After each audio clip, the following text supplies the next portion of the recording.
Well now, two of the most talked about countries in the world undoubtedly are Iraq and Afghanistan. Both countries are hotspots, obviously, of uprisings and violence, and notable for external military intervention. In 2002, writer and historian Rory Stewart walked across Afghanistan, with his dog. In 2003, he went on to spend a year as the deputy governor of two provinces in southern Iraq. Two books describe his experiences. There's Places in Between. That's the one about the walk across Afghanistan. And his second book, The Prince of the Marshes, covers his time in Iraq. Well now, Rory, welcome. It's two quite unusual places to choose to sojourn in, as it were. Dangerous in a way, difficult. How did you come to hit upon those two places? Almost by accident. I was walking from Turkey to Bangladesh, and as a man might. As a man might. Yes. And I'd stayed in about 500 different village houses before I came to Afghanistan. And just by an accident of timing, I entered the country just after the US-led invasion in 2001. But at the same time, I was on leave from the Foreign Service. I was a British diplomat. So when 2003 came along, it was the British government that sent me to Iraq. Sent you to Iraq to do what exactly? It was a very strange time in history in Iraq. We, in fact, had an international government there. The man in the province where I was sent, who preceded me as the governor, was one of Saddam's cousins and a general in the Iraqi army. And they replaced him with me, so I was acting as the governor of the province. And a young governor? Yeah? A very young governor. How old were you then? I was 30, just turned 30. Just turned 30. And did you experience dangerous situations, tension? Yes, although... As one would imagine you did. Yes, I did, although, of course, in many ways, I was very lucky compared to Iraqis or Afghans themselves, whose experience at that time was really horrendous. We were, of course, based in heavily defended compounds. There were times when we were attacked. I was under siege from the Saddam militia for about 3 days in 2004, about 100 mortars and rocket-propelled grenades falling into the compound. But, of course, in context, my experience was much more protected, much more sheltered than those of the Iraqis, who took the full brunt of this. And do you feel closer to the people of Afghanistan than Iraq? I actually loved both countries very much, but of course Afghanistan is somewhere where I can travel much more freely. I'm now working in the center of the old city of Kabul, restoring buildings, bringing services to people. I couldn't really do that in Iraq. I would probably be kidnapped, or in some way it would be impossible for me because of security. And I mean, today you're restoring buildings and so on. And are you optimistic about the future of those two countries that you spent a lot of time in just recently? I mean, I gather you've had second thoughts about whether the war was a good idea. I certainly have. In retrospect, I think it was a terrible mistake for us to invade Iraq. And I don't think this was simply because of lack of planning or the kind of criticisms people make of the administration. I think it was always mission impossible. It was never going to work. It was never going to work because the Iraqis themselves were never going to consent to this kind of occupation.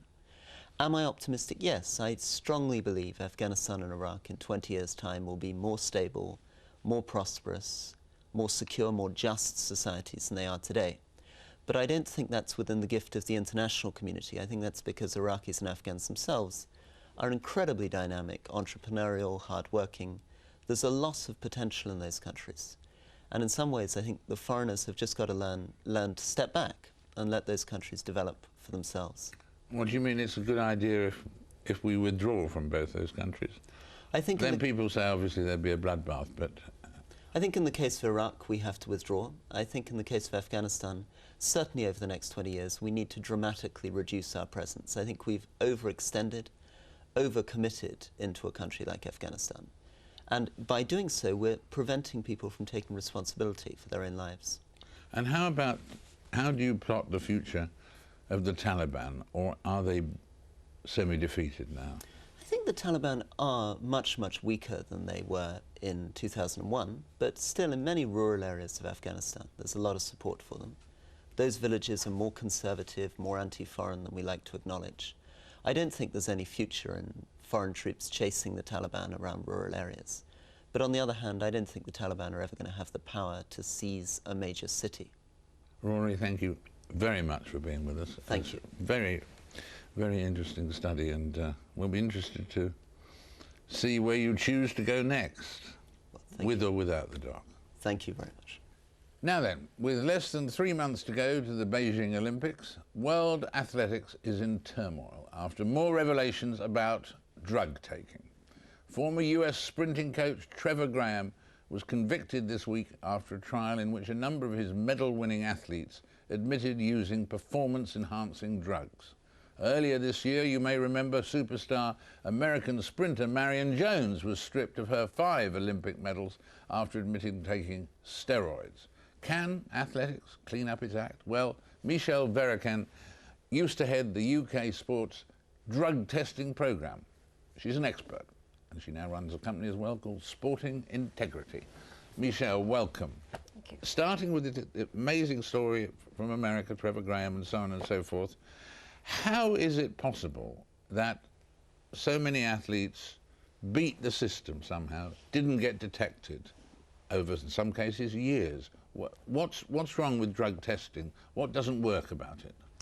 What doesn't work about drug testing is probably that we actually have relied so much upon it to identify who has been cheating, and really we haven't been making the athletes be totally responsible for the honesty there needs to be about your sports participation.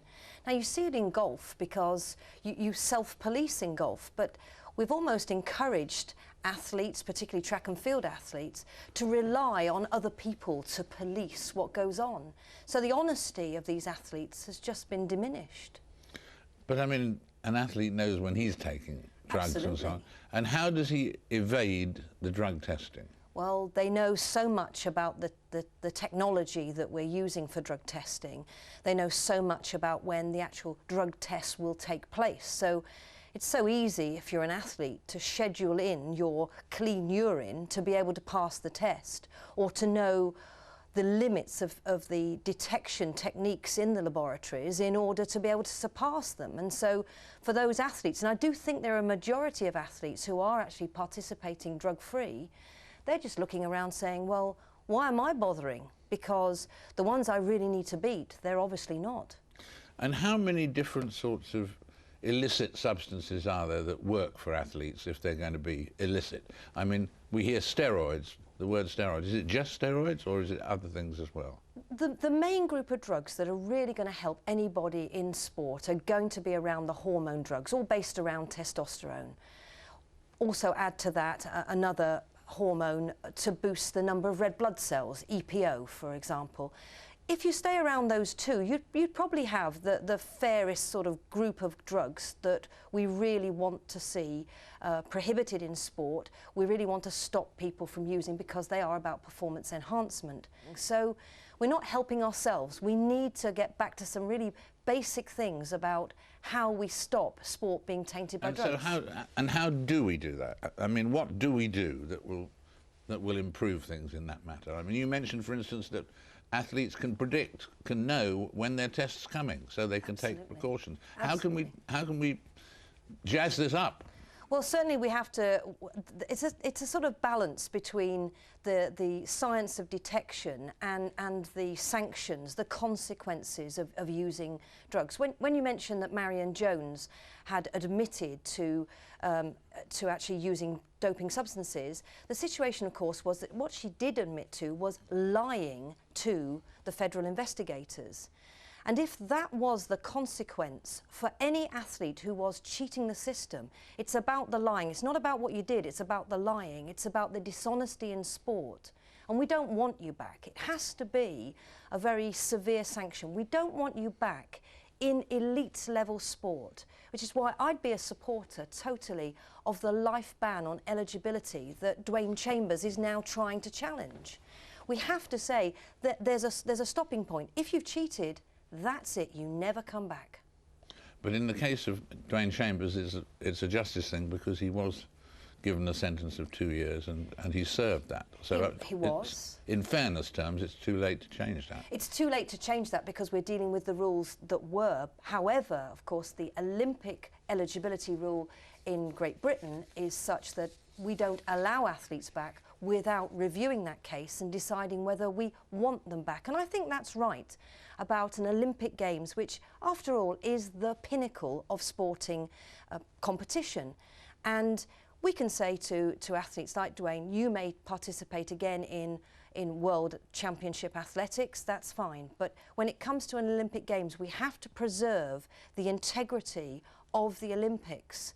And certainly as we approach Beijing, I really do wonder what people will be watching. Will they actually have any belief in the performances? That's very worrying when young people look at sport and say, look, it's all about cheating, it's all about drugs. So we don't encourage youngsters to take up sport and to really commit themselves so much that they will achieve the elite level. Michele, thank you very much indeed.